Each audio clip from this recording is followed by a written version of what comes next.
are one episode away from the magic 400, which means that this is episode 399 of This Is Whole Life. Every week we dig deeper. It's Melanie, it's Ken, it's Randy at the Whole Life Church. And if you want to find out more, you can look at wholelife.church/podcast. Easy for me to say first off the top of the block. We would also encourage you to send your comments to podcast@wholelife.church or voicemail or text 407-965-1607. And you know what we haven't done for a long time is play the voicemail. So if someone has leave a voicemail. I'd love to play it. Yeah, because it's kind of fun to hear someone. It has been a while. It's been a long, long time. All right, this week we got an email from Brittany. And it had a really, really good connection point to it. So we're going to share it so that you all can enjoy what Brittany did. Yeah, this was good. She said, I just got done listening to the Holy Encounter series, Melanie, and the podcasts this past week. The topic from the last sermon was on doubting Thomas, and in the podcast, there was discussion on how some go through a period of deconstructing their image of God. I remember that episode. It was really good. And the message. To question and analyze things we've been taught to believe.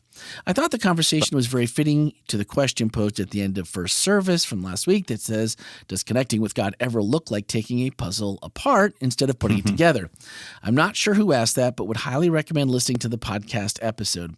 I think it is episode 355, which she is correct for This Is Whole Life. That episode is 355. If you want to hear the message, if you missed that, it's episode 149 on Speaking of Grace.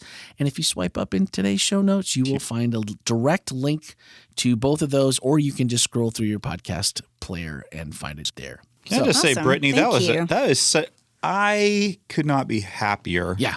When people are making connections across series, and that made me so happy that you sent that in. Yep. It was a perfect connection with that. So awesome, Brittany. So cool. And I think that's one of the awesome things as well with our, if you don't know it, you can go back and watch sermon series more than once if you want to. And if you're struggling with something, you remember that we preached a sermon series where I think we're even eventually, Randy, getting to a place where you can type in topical stuff, right? Is that coming eventually? Yeah, it does now. You can type in any keywords, and the only thing that I don't like about our database is it lists only 100 keywords. Okay. So when you're out of keywords, you're kind of out of keywords, and you hate to we have way more than that to talk about. I know. But if you know who preached the sermon, number one, you can search by Ken, you can search by Melanie, you can search by Bible text, you can search by any one of those 100 keywords that will come up. And if you ever go like, hey, I think I heard us, just email us here. We'll make sure you get to that episode. And I love that it cross-pollinates between the message, which you can get video form or that. And someone this week asked, I'm not sure how to find the whole service. I want to watch the whole service. You only post the message. Well, I post the message because that's easy for people to get to and digest. And if you want the whole thing, just go to YouTube. And it's safer for when you're driving. That is true. Just YouTube, go to YouTube. YouTube has all those services. And so I changed the front page of the website. And here's the 3 things you need to know about the front page. Upper right corner is Media Library. That will take you to YouTube. You can find any of the full service videos. And then in the media library, you'll also find all of our sermon series, which are just a message. And you'll also find the podcasts, which all have the going back to, not all the way back for Speaking of Grace, and about 7-8 years for this podcast. So there's a lot to cover if you're looking to go deeper and you haven't been back or you haven't been listening that long. So you can find any of those. Lots of content. So this week, we talked about the horizontal connection, and early on in the message, Ken said, the question is, who is it that God wants me to connect with? And that's kind of a question that I guess we're all going to have to think about and decide what that looks like. How do we approach it? But why does God want us to connect specifically? Like, why isn't just, living your life and leading by example, going to church, sharing, I guess that is part of connecting, but the question sometimes just makes me think to myself, if I make it a who, then it's much more daunting to me. So maybe it's me trying to go, are you it? Are you it? Is that person it? And so sometimes it's like, well, maybe I should just not worry about it and just let God do it. however that is. But if I don't really know how that works, because there's been a time like, well, I have no idea if God really needs me to connect with anybody other than just like the people I know. And so it just made me wonder if there's I'm like, what do you do, Ken? Do you specifically pray for people to be put in your path? Or are you just like, hey, I'm a pastor. People know that this is what I do, and they'll talk to me when they need me? Or, does anyone have anything that they specifically do to answer the question is, who's that God wants me to connect with? Good question.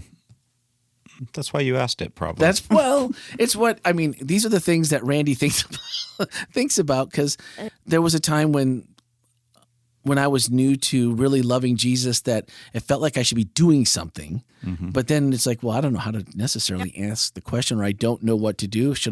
Is there a way to do it? And I figure if someone else has a plan, I'd rather start with someone else's plan that's been working for them and, I think revamp it than to start from nothing. I don't go on the hunt looking for somebody, okay.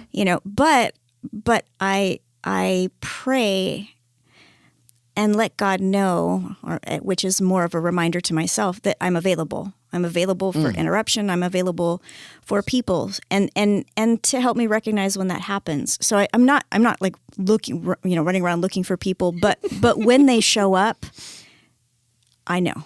I like that. Yeah, and I think I'll just kind of echo a little bit of that. I think that early on in pastoral ministry, I really felt like the burden of the world to, like everybody was, the person, the poor guy beaten by the side of the road, half dead. And I thought it was my responsibility to go, be the highway safety patrol, looking up and down the lanes and doing that. And I don't know that I don't feel like there's a certain responsibility there, but I've also kind of come a little bit more to grips the further I've gone as a pastor that God puts the people in my pathway. When you think about the priest and Levite, they walked right past the person. It wasn't like the person was there to be helped. It wasn't like they had to go looking for this or something. There's also a time though where if you know somebody's missing, that you do go looking. And so I think for me, it just goes back to hearing Jesus say, "Arise, Ken, get up," and then following Jesus down the road to wherever he's taking me. And for me, it looks like just every day turning my life over to God and saying, "Put the people in my path. If I need to get lost on the way to work and you're going to take me by somewhere detour, that's fine. Help me to not get aggravated about the holy disruptions that you put into my life, and help me to see the people there that need me." And I think the other part of it is I think we sometimes get connecting people confused with helping people. Okay. And I think connecting with people doesn't always mean that we are helping in like a sense. And that's if I had one critique of the sermon that was given this last Sabbath, I don't know that was hit hard enough, because I think in the story of the Good Samaritan who helps the person by the side of the road, when you talk about connection, I think that there's a tendency to think, oh, my purpose for connecting is to help somebody who's been beaten and is half dead. I think that whenever we connect with people, we're helping them in the sense that we're creating a connection with them, but it doesn't always look like changing their tires, fixing a problem for them. Sometimes it's just sitting with them in the moment, being with them, just making a connection. Sometimes there are people that absolutely don't need anything from you. It's just nice to get to know them. And that's a connection that was intended to be made and that needed to be made. And you go through seasons with people. There's seasons of connection where sometimes you're in a season where neither of you, it's just nice to associate, to be around each other. And then there's seasons where that person really needs to lean on you. And then there's seasons where you need to really lean on them. So I think that when we think about connection, to me, it's just as simple as if you're at Whole Life in person and you're just walking through the lobby, just noticing people as you're walking through, just a smile. Hey, Yeah. If you're a super observant type and you notice somebody that you've come across a couple times and they look a little, like they could use a word, just stop by and, hey, how are you doing today? What's happening for you? What's really going on? I'm not just asking just to say that, just how are you? Yeah. I had, I'll go ahead and use an example of somebody I think probably listens to our podcast, but, and I hope I'm not embarrassing them too much, but Gustavo Mojica, just a phenomenal human being. Yeah. But Gustavo came up to me during, we were staying outside waiting for food Saturday night at our amazing church social. Man, thank you for everybody who came out for that. But Gustavo just, he just looked at me and goes, hey man, how are you doing? He said, I just want to know how you and your staff are doing. He said, it must be hard what Jeff's going through, and how are you handling that?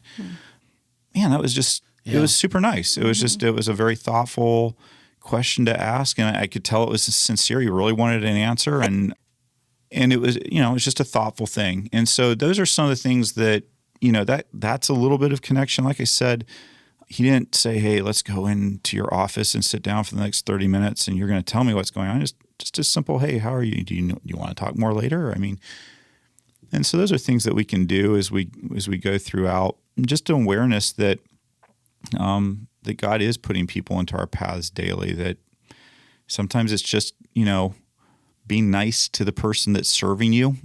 Yeah. Yeah. Wherever, you letting them even though they're not doing the best job serving you. You know what I'm saying? Like there's the server in a restaurant that sometimes you can feel really aggravated with, and you're like, you're not taking care of me. I'm paying for service. I mean, we don't always know what that person's going through. Maybe life is pretty difficult for them. And this some of the things, I'm not good at remembering that. So this is me saying I need to remember that. But just being a little bit more patient, being a little bit more grace-filled, one of those values that we have here at Whole Life, and just making those connections that are not necessarily going to maybe turn into like a best friend situation, but just making a connection here and there. And the cool thing is, and for those of you who are not here at Whole Life, or not worshiping in person, but you're worshiping with us online, maybe it's just interacting in the feed that's going on, the messaging that's going on. Maybe it's a little bit of that, or maybe one of the things that actually has been crossing my mind in the last couple of weeks is I've been thinking about, there's so many people that are watching from various parts of the country. Maybe it's inviting a couple friends over to your house to watch the service with you. And they might say no. Yeah. But maybe you ask somebody else. Maybe just, hey, I'm a part of this really cool church and we watch online, but it'd be fun to have some people in person and maybe have a meal before or after, or do, So there's a lot of different ways I think that we can connect that don't necessarily look like, taking the guy on the side of the road that's been beaten half to death, but it's a connection. Yeah. I think there's an interesting relational dynamic, because there is a paternalistic attitude that we can have toward people. Like, you need me, you need my help, and I am going to reach down and help you. And people do need help sometimes. Sometimes we need help, but I feel like it's not a reaching down. Like, if you really want to make connection, it's a reaching across, it's a reaching toward. And the power dynamic of the relationship then is equal. Like, it's you and I are in an equal relationship. It's not that, it's not always the guy that's beat up on the side of the road, I guess is what I'm saying. And even if it is the guy that's beat up on the side of the road, there's a way to connect with people where you see them as people, and you have a certain amount of humility about yourself because you understand that you're a person, and that makes the relationship less power. Do you know what I'm talking about with the power dynamic? The power dynamic. Yeah. It's seeing each other, and I actually really like this term. That's namaste. Mm-hmm. And what it basically means is, the divine spark in me sees and recognizes and respects the divine spark in you. And I think we could kind of see that as, the image of God in me sees and recognizes and respects the image of God in you. And that happens on an equal level. Yeah. Well, I think I like what you both said, because it really, it really plays into what my takeaway was from this past week. And church is always fun when you get to be a participant for me. And I got to be up front with Max. We had a video that was so fun. That was awesome. Was the worst acting job in history. No, that was fantastic. You guys were so much fun. We're both looking at each other on the front row like, ugh. I don't know why, because like seriously, that was so good. It was so good. Up front, like Max killed it, right? And I felt like this was a connecting point that so many people took advantage of simply from an invitation of, we made it fun, and we were, I don't want to say we were purposefully high energy. It's just kind of the way it was. I'm excited. Max is excited. I think people are excited that, everything in our communication is going to get better with Max here. So I really felt at both services in the room and then online, you guys showed up big time for Max in the chat. So nice. It was just welcome aboard, Max. We're happy to have you here. People came up and shook his hand, gave him a hug. I mean, whatever their comfort level was, and it was just a love on Max Fest. And I while we created that environment, it's not that much different than how you would normally interact with your family or your friends. So the thing that I really took away was we all rallied around a cause for an hour at a time, and it was the same cause, and it wasn't tiresome. It didn't feel disingenuous. It felt real. It felt all the things that you worry about, like, oh man, if I go up and say, and it was really easy. And more than one person was like, usually I go through the lobby and I don't, I see people and I'll, give the head nod or the smile, which I'm not discounting because those are acknowledging points. But they're like, how much fun was it to get to know Max a little bit more? I met some people that I have not talked to before. Well, I know who they are. And we connected. And for me to feel like I was talked out, that's rough. That's rough. And when I got home on Saturday afternoon, I was falling asleep. I mean, last week was a long week and it was a late night before on Friday night, but I was literally falling asleep eating a haystack. And I was just like, so I did not make movie night. I got up just in time to watch my Packers deal away their postseason hopes for further advancement. And so Rochelle appreciates them throwing that pick at the end. I noticed you're not wearing your jersey today. Yeah. So he's wearing all black. He is by wearing the way. all black. Even his shoes. He's in mourning. I'm in mourning a little bit. No, it's all literally. I didn't even made that connection. It's all good. And he is literally in all black. It's a day of. It's not Victory Monday. It's Mourning Monday. Even the scarf. Yeah. And the glasses. Wow, this is an intense. Randy, we're here for you. Thank you. We love you. My muffler. This is my favorite muffler, so I don't. I try not to go anywhere without it when it's chilly. All right. Well, even in Florida, but it really felt like we talked last week a little bit at the end about Jeff and what he's going through, and it really feels like our family is really a family. Like we're ready to rally. We're ready to be there with each other.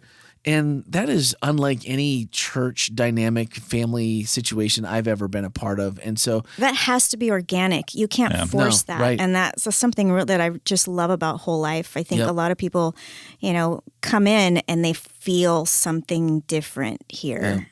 Yeah. And they want to be part of it. That doesn't mean that everybody has like an instant connection, but there is a really interesting warmth dynamic. Yeah, can I just say how proud I am of everybody who's listening and everybody who's comes here to Whole Life. I really am. It's to Melanie's point, you can, as leadership in a church, you can preach it all day long, but it's just something that people either do or they don't do. And I think you can set a tone as leadership, but it's just, to me,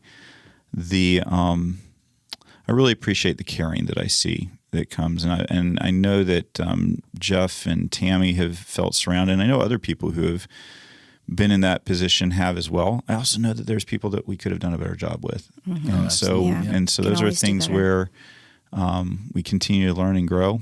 And I would like to think, whether you've been a pastor at this church for years and years, or whether you have only been here for a month or two, that if something important is happening in your life, as a church, we're going to rally around you. Yeah.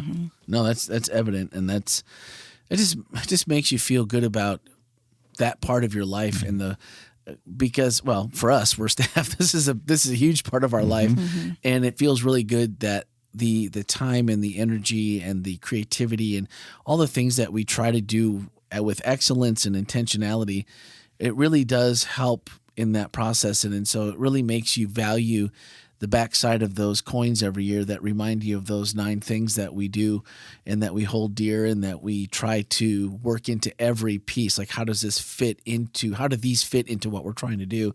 And I think the results that we see and that we feel just reflect that. And that's something to be, like you said, really proud of.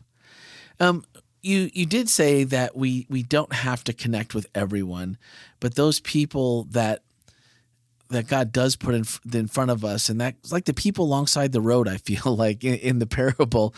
But those are also, to me, those are the easiest people to pass by. It's the same reason that everyone but the Good Samaritan stopped, right? I mean, we lack confidence, we lack the time, we lack resources, we lack empathy, and we excel about worrying about people, what people are going to think about if we stop and we help this person, because someone may not like the way that this looks to them. And it's tough to overcome all of those.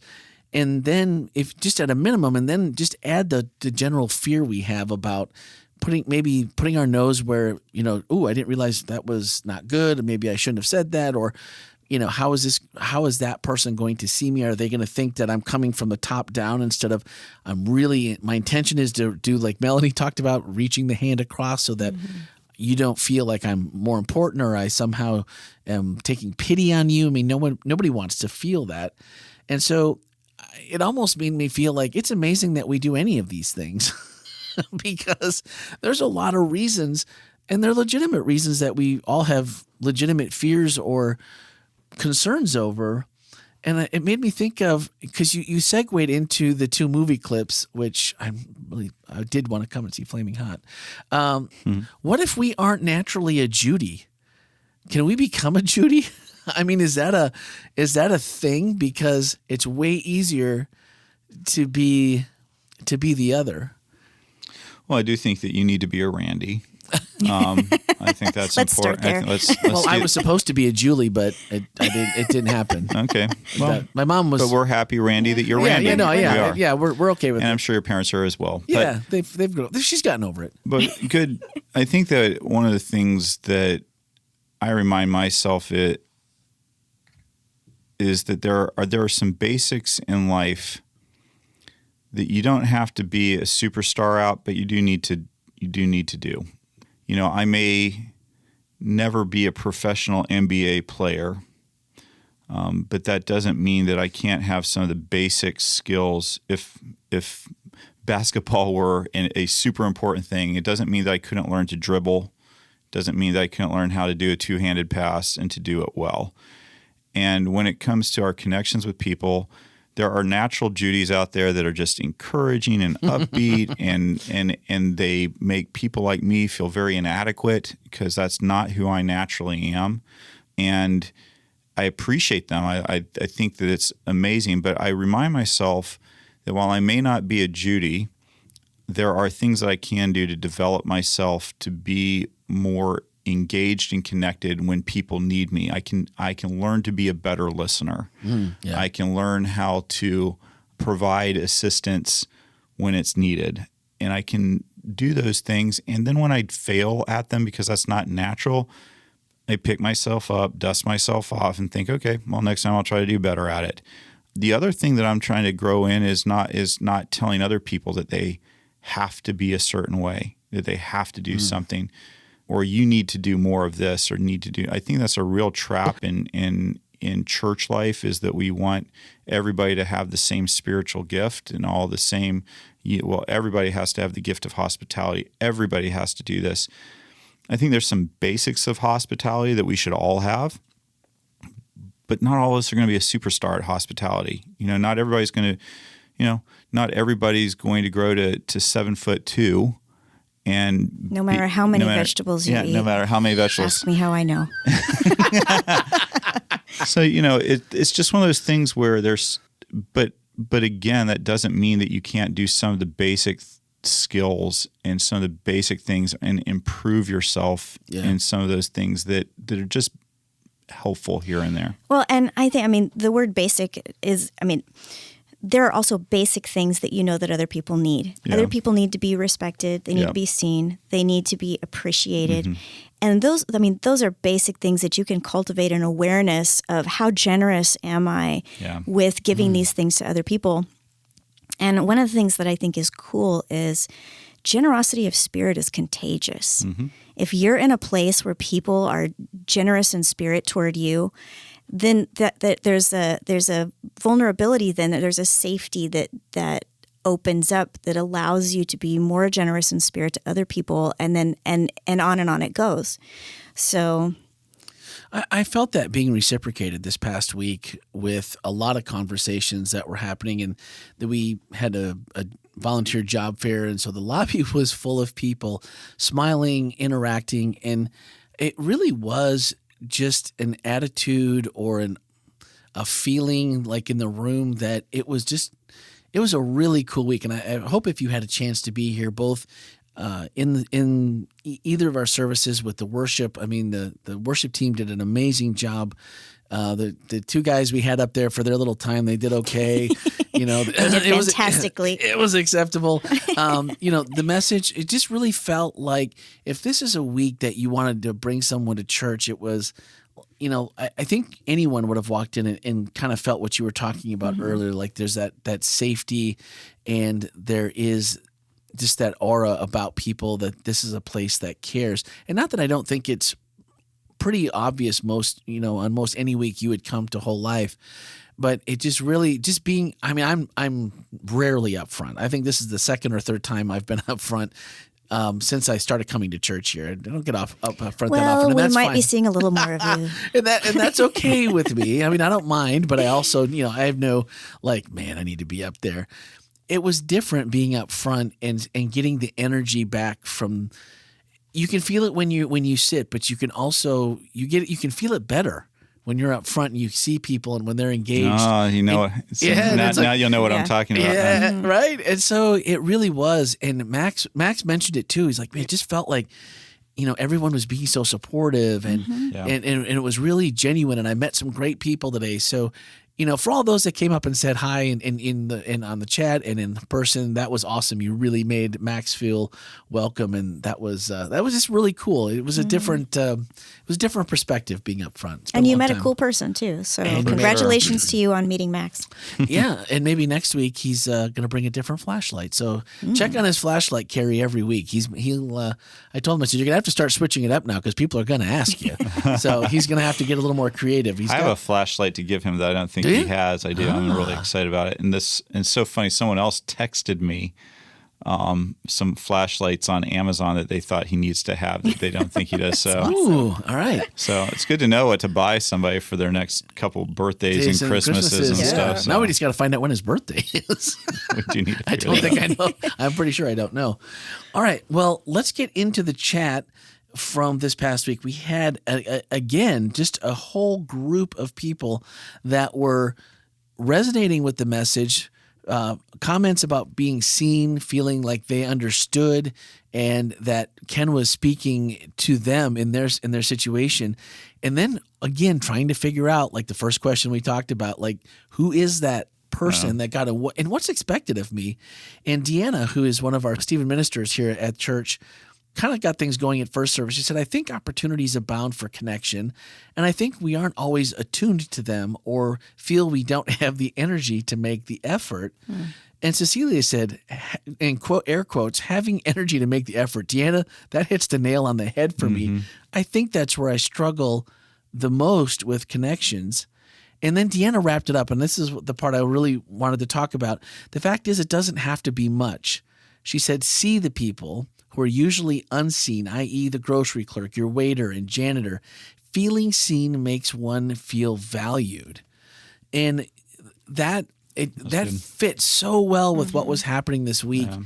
And with everyone collectively in the worship center saying hi to Max, and he was sweating up there. He was nervous.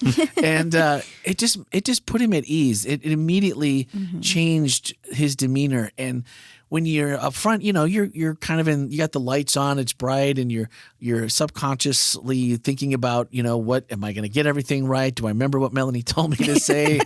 And we cheated and put it on the back wall, so we did.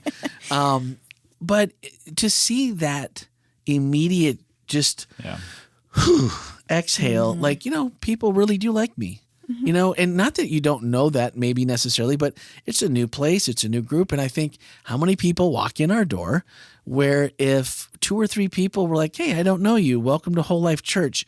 What an exhale that must be. And then how much more are they going to receive that vibe that we feel, or receive what Ken has to say, or whoever's up front, if it's Melanie or Randy or the worship team, how much more we're enhancing their connection with God, or their ability to connect with God. I thought that was just really spot on. Yeah.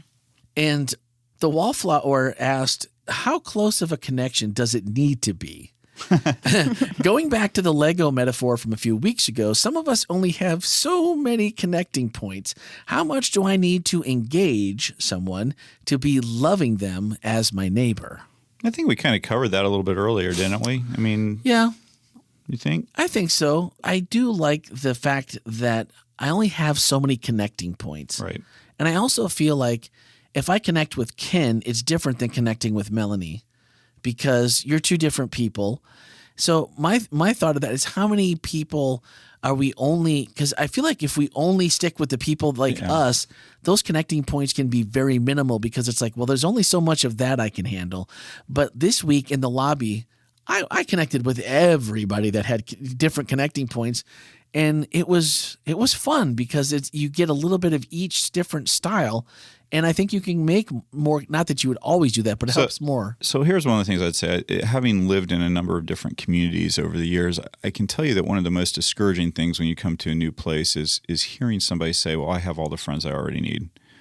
Ooh. Because that can be true. I mean, that's not unfair necessarily. Some people, like different Lego size, and your block is full and you don't really have time. But hearing somebody say that when you've moved in can feel like, wow, then where am I going to fit? I don't know. And so one of the things I would just say is it may be true that your Lego block is full and God has filled you up and there's no more space on it. And that's something that only you and God can prayerfully decide. With that said, I would love for everybody to always be open to the possibility that God can extend your Lego block a little bit further sometimes, if that's what needs to happen. Not always. That isn't always what needs to happen. But I never like to close myself off to opportunity. I never like to put myself in a place where I say, no, I'm completely full of all the friends that I need. I've made all the money that I need to make. We don't usually say that with money, and money is less important than people are. And so what I would just say is, it's true. We have different Lego block sizes, and you may be full. Be careful about saying that out loud. There's some things that you can think in your head. Don't use outside voice. but be also open to maybe God has something more for you, and be open to that. Well, would loving your neighbor involve a level of friendship that it would require a level of friendship? Because asking said, what if being loving to my neighbor involves a level of friendship and I already have enough friends? So piggybacking that, like, I'm pretty full. I've got a full calendar. I host, I have a Bible. I've got all this stuff. But do we have to extend it because that means loving our neighbor? I think that I think this can be an opportunity for a gut check. Okay. Because like Ken was talking about, the people that we are friends with, the people that we allow to be attached to our block are the ones that look like us and think like us and act like us and same socioeconomic status and these kinds of things.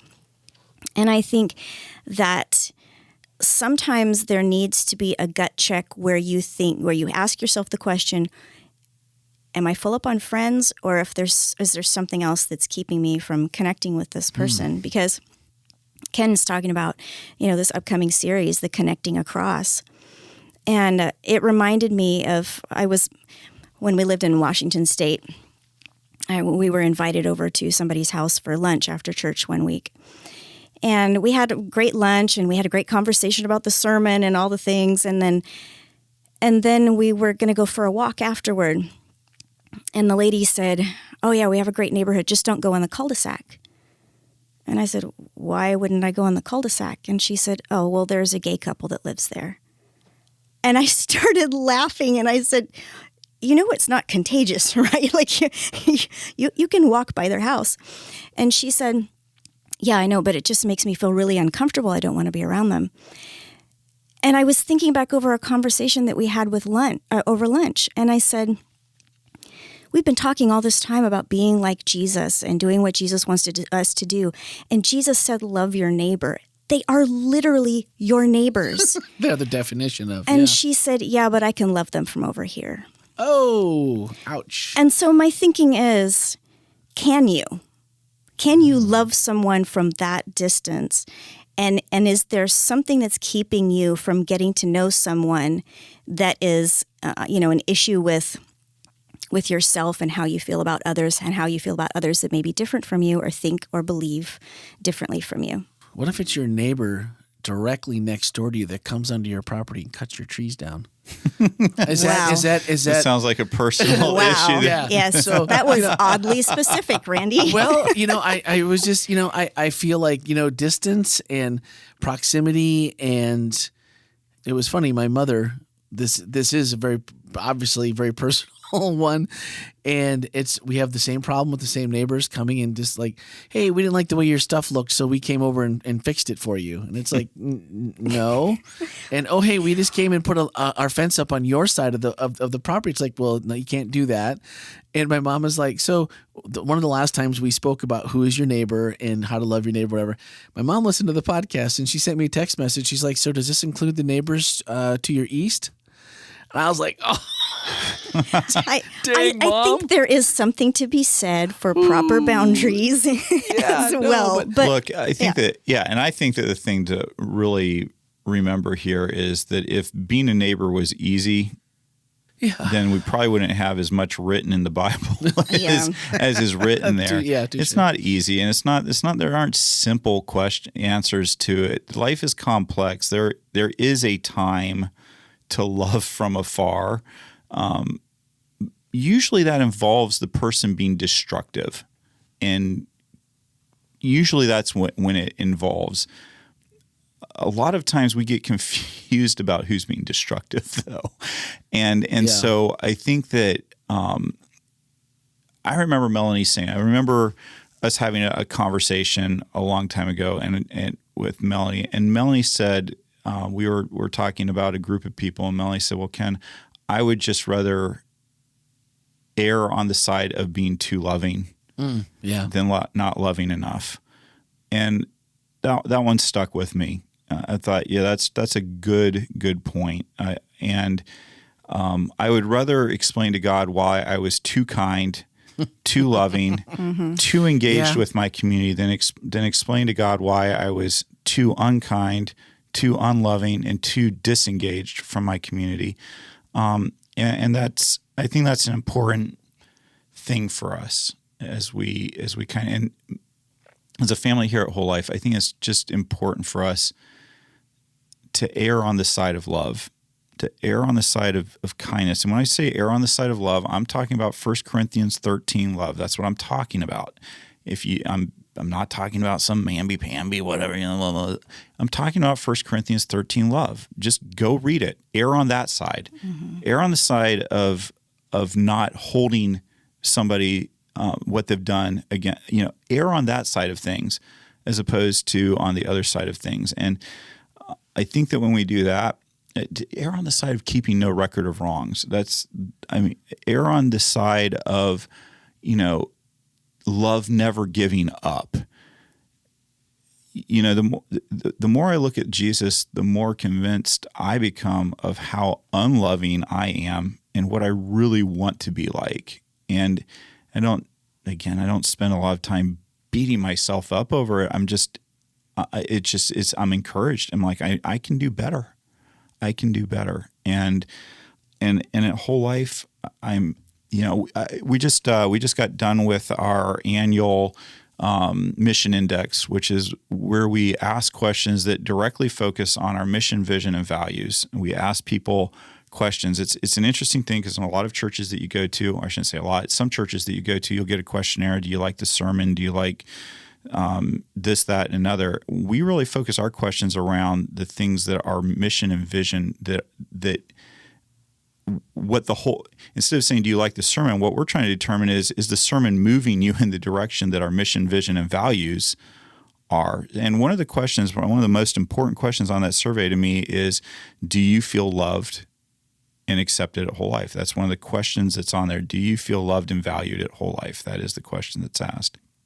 And for me, it makes my heart happy to see the response be at over 90%. It was over 90% last year, and it actually climbed just a little bit this year. It went from, I think, 92% to 95% of respondents said that they feel loved and valued. But I got to tell you, until we hit 100%, we're not done. Mm-hmm.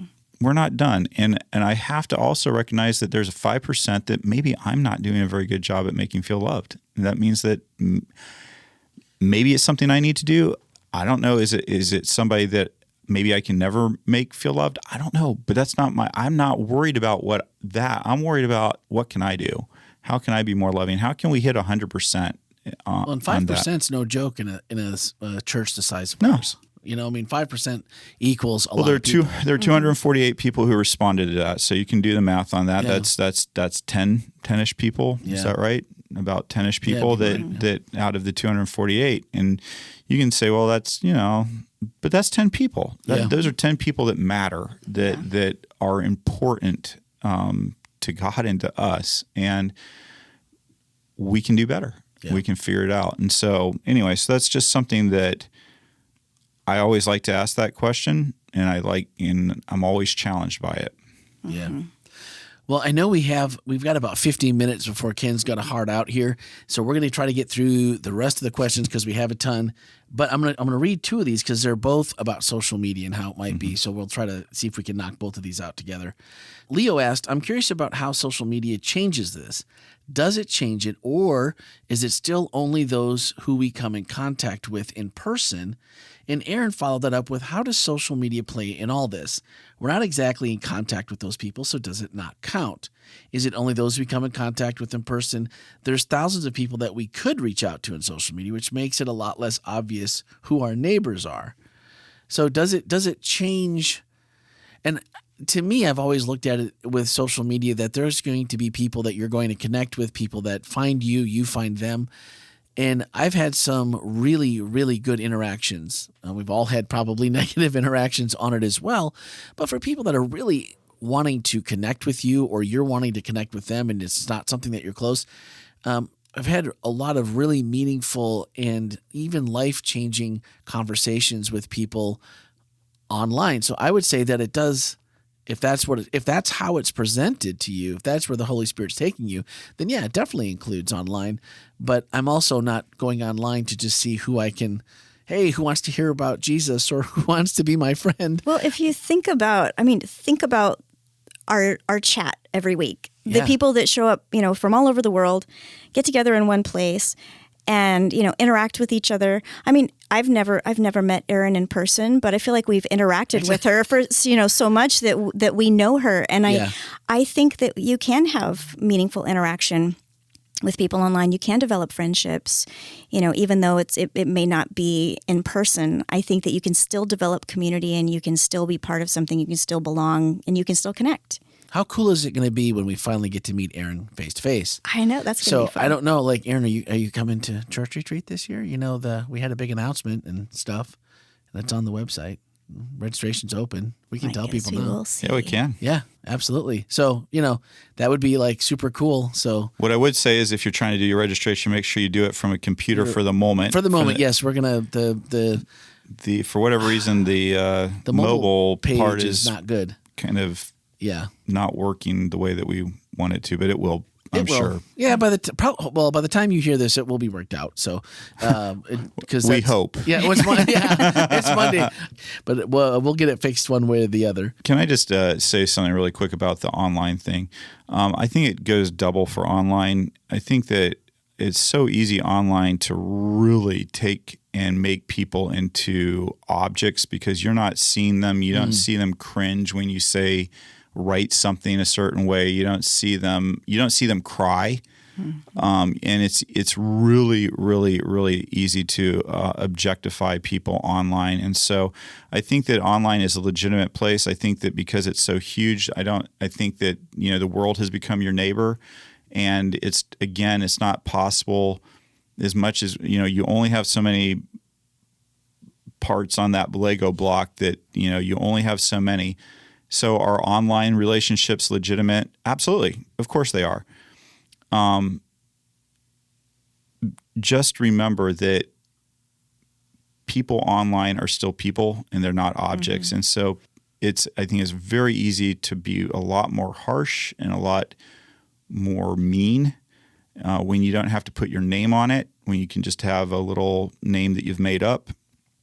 And so be online who God wants you to be in person. Yeah. That kind of goes into the power of how we come across, and it's very difficult to do that. And Ava and Audrey had two questions that were very similar. What if their differences are sinful? What do you do then? Example, if someone you're trying to connect with has a negative point of view on life or bad habits, I feel like connecting could sometimes be harmful. Maybe so much, do I still try to connect even with that? And Audrey said, how do we connect with friends, family, or neighbors that don't wish or struggle to be properly connected with, those who would hold grudges or hate in their heart? So they're both, like, if these are not healthy relationships, really from between both questions, no matter who we come in contact with, even if it's someone we care about, do we risk being connected or reaching out if they're not open to it, or they might not treat us well?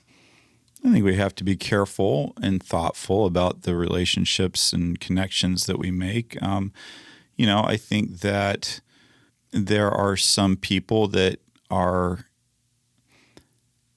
toxic to Melanie that wouldn't be toxic to me, that I could work with that person and have a connection. It wouldn't necessarily impact me in negative ways, but it might impact Melanie, and vice versa. There's some people that Melanie can really connect with that would be pretty detrimental to my well-being.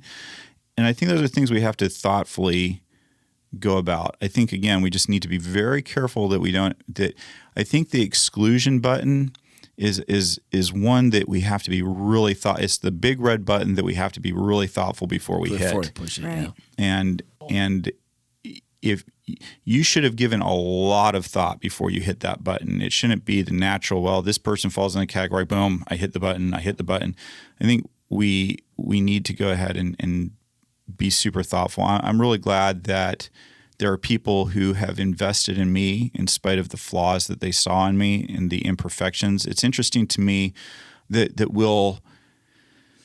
there are certain things that people will do that we don't believe are right, and we will instantly jump in to help them with it, or be their friend. I shouldn't say even help them with it. We'll be their friend even in spite of it. And I won't throw out the analogies that there could be, because there's no sense in hurting people's feelings for no reason, right? But the point is, we all can think of certain things that we have no problem being a friend, being a neighbor to a person that's struggling with this, and we often won't even necessarily, we'll kind of say, well, is there anything I can help with here? And if they say no, we gently move on our way. We understand we're friends with them still. And I think that it's just interesting to me how there are other things that we'll label as like, well, I can't be your friend because I disagree with you on this, or I happen to believe this is wrong behavior. And so it's not hurting me. It's not hurting the people around me, but I'm going to go ahead and exclude you anyway, because I wouldn't want you to think that I agree with you. Well, come on. I mean, most of the time, most of the people, I'm pretty clear on the people that don't agree with me. I mean, I've kind of figured that out, I mean, whether it's politics or whatever it is, I'm pretty clear on the people that don't agree with me. And I'm really blessed to have a lot of friends that don't agree with me on a lot of different things. And they're still my friend. We still get along. So I'll go ahead and I will throw out a for instance. within the Seventh-day Adventist denomination, drinking alcohol is not supposed to be a part of a practicing member's life, okay? I happen to think that alcohol consumption doesn't make the world a better place. That's my personal viewpoint. I think that there are a lot of drunk driving deaths that really have a negative impact. I think that there's a lot of alcoholism that has a super negative impact on the world. I also know there's a lot of people that drink very responsibly. I just happen to believe that the world would be better without alcohol. I just do. I think it would be a better place. But for my friends who disagree with me, who say, you know what, Ken, drinking responsibly, it's not my fault that some people don't know how to drink responsibly. It's not my fault that some people are born with a tendency to be alcoholics. I'm not that person. We can have a loving conversation about that. I don't think you're a bad human being for disagreeing with me on that. I just think that the world would be better off without alcohol in it. And I would be very happy if there weren't alcohol in the world. And I know some people who have a very strong reaction when I say that. And so I think that, again, why can't we just be friends? And the thing comes by, well, what about the person who you see being alcoholic that's being abusive? Well, my answer is that if they're my friend, I'll let them know that I'm worried for them. But I'm not going to quit being their friend. I'm probably not going to ride with them when they're drunk. But I'm not going to quit being their friend. And this is something that I had to learn with some people that were important in my life that went through addiction issues. And I wanted to write them off and walk away until they could get themselves figured out. And what they really needed was not for me to condone their behavior, but for me to walk with them and care about them and to be concerned for them, not simply for the purpose of changing them, but because they were hurting and lonely and they needed somebody to care about them. And it wasn't going to be helpful for me just to walk away from the friendship or the relationship just because they were in a bad place for themselves. And so I think you can apply that to all kinds of different things in the world out there. And the bottom line for me is, are you being loving? Are you caring about people the way that Jesus cared about them? Mm. And I see Jesus caring about a lot of different people. Yeah, that was kind of the point that you brought out in your sermon when you contrasted Paul and James. You know, they disagreed on so much, but that was the baseline. And I think that can be true of us as well. I think we can disagree theologically, we can disagree whatever socially, we can disagree on a lot of things, but as long as our baseline is we're going to love people, we're going to love each other. Yeah. We can deal with that. We can figure it out from there. Well, Cozy with a K, I think we just answered your question. They said, I worry that sometimes as an Adventist, I surround myself with people from the same religion because we were raised in very similar values. So it's so much easier to connect. How do we as Christians push ourselves to connect? And that's part of it. You got to be willing to say, yeah, we might have differences of opinion. We may see 9 out of 10 things the opposite way, but we can still be loving when we make that connection, and or that person connects with us or wants to connect with us, we can be loving at the absolute bare minimum. And sometimes you'd be surprised who you might become friends with if you don't take the defensive attitude to start with. Mm-hmm. And once you find out, because any of these connections, you can make them sometimes, you hit the jackpot. It's like, oh man, super easy connection. And other times, it's going to take a little bit. But if you start with the defensive, you're never going to get there. Nate said, as a fellow left-hander, I feel connected today. Thanks, Nate. We love you. Today, my life is complete. We don't love you more than the right-handers. We just love you. With the sermon and Ken, fellow left-hander pastor. Aww. Nate. Lefty power. Very That's nice. it. Yeah. And then the other part was to not discount, we talked about it before. Jeff said, I've heard of people who were going to end their time on earth, but somebody simply smiled at them and they took it as a sign to go on living. Starting with that basic of love. Jeff, that was when that was part of a bigger conversation we had. And so I'm going to encourage you all, even if you're in the worship center, I noticed a couple people on their devices in that chat room because I recognized the names to the people that were up front. And there is a real blessing as to be a part of it. You can still follow the message. You can still feel what's happening. Just know the people online are about 2 minutes behind you. So if you comment on something before you get to that point, they're going to be like, not sure. Yeah, if Ken is telling one story and somebody types ha ha ha, you know something's up. Yeah, and it came out a couple of weeks ago where someone said they said ha ha ha, and it happened to fall during prayer time. They didn't understand it. They're like, I think you're being disrespectful. And I was like, hey, wait a minute. Best of intentions Hold here. up. This is what happened. It's like, oh yeah, the delay. And then finally. So we get to practice those values of love, that's acceptance, right. forgiveness, and grace, right? Even in the chat. All right, James said, where can I get the Connected song? Oh, that. Right? Okay, I have So I have information on this. Ooh, you do. All right. Yes. Let us have it. That is coming up very shortly. It is in the works. It is going to be released, and you will be able to download it to your device and listen to it in your car right after you're done with the podcast. Along with a couple of other songs that have been written by Whole Life May you people. be connected. So, May you be connected. I love it. Connected. All right. So next weekend is the final, and it is called The Result. I'm sure we're going to figure out how this all plays together. Yep. And What happens when we have a thriving connection with a God and a thriving connection with each other? And it's going to kick us the rest of the way into the new year to make sure we're connecting throughout 2024. Yeah, it's gonna move us along, and it's gonna give us a place to aim for, and That's awesome. yeah, it's gonna be All great. right. Finally, I did speak with our mystery host for episode 400, and we do have a little bit of details to work out. I know that's only less than a week away, but we're going to work on it. And here's the thing. It's going to be an exclusive, and you're going to want to watch your feed for a bonus episode, because when I have the details, I'm going to we're going to be out in St. Augustine this week for staff retreat. But as soon as I have word back that we've confirmed the day and the time, Yes. and it's only going to be open to 15 people that are going to be within the Orlando area, because you're going to have to get here. I guess I better get my name on that list. That's right. Well, you almost had me there. I'm like, all right, yeah, she's got to be there. So we are going to have a guest host that is going to be there as well, and as part of the team. So watch for that episode. It will have a place for you to register. You're going to have to go on the website and register to get one of those 15 spots, and then we will send you the time, the location, and the directions to get there. And I think food may even be involved. we didn't get to that far, but we'll see how that all works out. But we will have those details shortly. As soon as I have them, you'll have them, and we'll be ready for 15 lucky people to come and hang out for an evening. And that's going to be at one of our faithful listeners' homes. And we are super excited to do that and get to all connect with you. So just be watching for that and getting those in. So that's going to do it for this week. Did I forget anything? I feel like I'm forgetting something, but I don't have anything else written down. So I think That's That's it. All right. Have a great week.